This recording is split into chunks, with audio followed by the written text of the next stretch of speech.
जय कृष्ण, राधे राधे। दोस्तों स्वागत है आप सभी का। दोस्तों कई हजार वर्षों बाद 7 सितंबर 2023 को बहुत ही दुर्लभ और दिव्य संयोग बनने जा रहे हैं, क्योंकि इस दिन जन्माष्टमी के पर्व के साथ साथ राजयोग, अमृत सिद्धि योग और साथ ही धन लक्ष्मी जैसे कई योग बन रहे हैं। और इस दिन भगवान श्री कृष्ण सबसे अधिक प्रसन्न होने वाले हैं। इसीलिए दोस्तों यदि आप भी भगवान श्री कृष्ण से इस दिन जो भी सच्चे दिल से मांगेंगे वो मनोकामना अवश्य ही पूर्ण होगी। वहीं दोस्तों भगवान श्री कृष्ण को प्रसन्न करने के लिए इस जन्माष्टमी पर कुछ विशेष उपाय जरूर करने चाहिए, जो कि आपकी किस्मत बदल देंगे, जो कि आपको कर देंगे मालामाल और धनवान बना देंगे। साथ ही आपको सभी दुखों से छुटकारा मिल जाएगा। इसलिए दोस्तों जन्माष्टमी से जुड़ी संपूर्ण जानकारी के लिए वीडियो में अंत तक जरूर बने रहें। और दोस्तों यदि आप भी अपने जीवन में भगवान श्री कृष्ण की कृपा पाना चाहते हैं तो इस वीडियो को लाइक करके साथ ही चैनल को जरूर सब्सक्राइब करिएगा। और इसी के साथ कमेंट बॉक्स में जय श्री कृष्ण, राधे राधे अवश्य ही लिखिएगा। आइए जानते हैं कि जन्माष्टमी की व्रत कथा जिनको पढ़ने या सुनने मात्र से व्यक्ति के सारे पाप धुल जाते हैं। दोस्तों स्कंद पुराण के अनुसार जयाति वंश के राजा उग्रसेन का राज्य चलता था। उग्रसेन का सबसे बड़ा पुत्र कंस था, जिनकी चचेरी बहन देवकी थी। कंस अपने ही पिता को जेल में डालकर स्वयं राज करता था। वहीं दूसरी ओर कश्यप ऋषि का जन्म हुआ। राजा शूरसेन के पुत्र के रूप में यानी वासुदेव का जन्म हुआ। आगे चलकर वासुदेव का ब्याह देवकी से संपन्न हुआ। देवकी को विदा करने के दौरान एक आकाशवाणी होती है, हे कंस, तू आज जिस बहन को इतने प्यार से विदा कर रहा है, कल उसी का 8वां पुत्र तुम्हारे मौत का कारण बनेगा। ऐसा सुनते ही कंस देवकी को मारने के लिए हावी हो गया, पर सैनिकों और वासुदेव के वचन ने ऐसा होने से बचा लिया। वासुदेव सत्यवादी थे। उन्होंने कंस को वचन दिया था कि वह अपना 8वां पुत्र सौंप देंगे। वासुदेव की बात मानते हुए कंस ने उन दोनों को बंदी बनाने का निर्णय ले लिया और उनके पास पहरेदार लगा दिए। इसके बाद कंस ने देवकी के सारे संतानों को मारने का प्रण कर लिया। निश्चय अनुसार देवकी के सारे पुत्र कंस द्वारा मारे गए।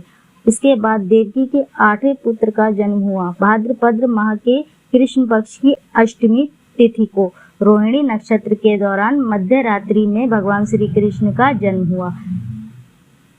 बालक के जन्म लेते ही जेल की कोठरी प्रकाशमय हो गई। साथ ही एक आकाशवाणी सुनाई दी कि तुम इस बालक को गोकुल में रह रहे नंद बाबा के यहाँ छोड़ आओ।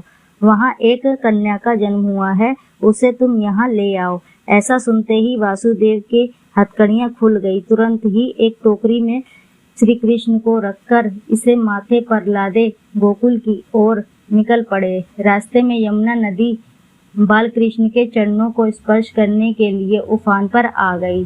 फिर चरण स्पर्श करते ही वह पुण्य ही शांत पड़ गई। इस प्रकार वासुदेव ने अपने पुत्र को यशोदा मैया के बगल में सुलाकर वहां से कन्या लेकर वापस कारागार लौट आए।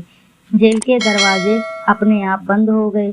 उनके हाथों में फिर से हथकड़ी लग गई। सारे पहरेदार भी उठ गए और फिर कन्या के रोने की आवाजें आने लगी। सूचना मिलते ही कंस ने कारागार से कन्या को लाया और उसे वहां मारने की कोशिश की, लेकिन वह आकाश में उड़ गई और बोली, अरे मूर्ख, मुझे मारने से तेरा क्या होगा?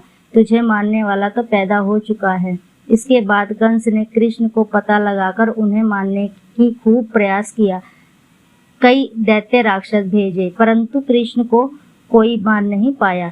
अत्यंत श्री कृष्ण ने कंस का वध किया और उग्रसेन को पूर्ण राजा बना दिया। इस प्रकार कृष्ण जन्माष्टमी का व्रत कथा संपूर्ण हुई।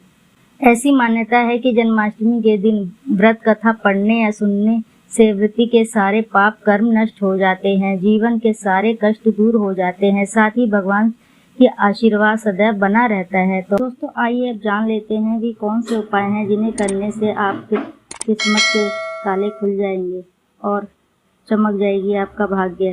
दोस्तों दुखों का नाश हो जाएगा। सबसे पहला उपाय आपके अटके कार्यों में गति लेके आएगा।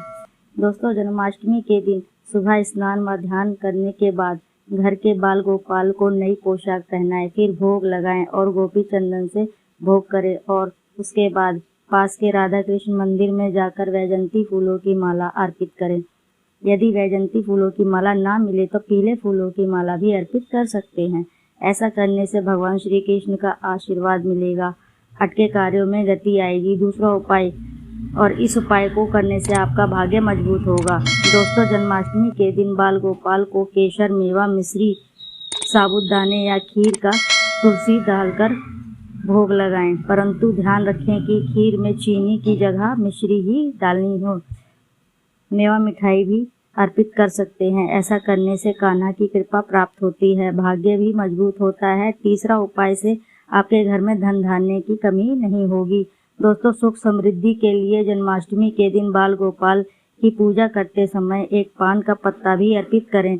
पत्ते पर सिंदूर व श्री लिखें, फिर उसे पूजा करने के बाद जहाँ पैसे रखते हैं उसे वहीं रख दें। ऐसा करने से घर में धन धान्य की कमी नहीं होती है, पैसों से जुड़ी समस्या भी दूर हो जाती है। और इस दिन निसंतान लोग गाय और उसके बछड़े की सेवा करें, स्वयं ही श्री कृष्ण प्रसन्न होकर आपको संतान की सुख की प्राप्ति कराएंगे।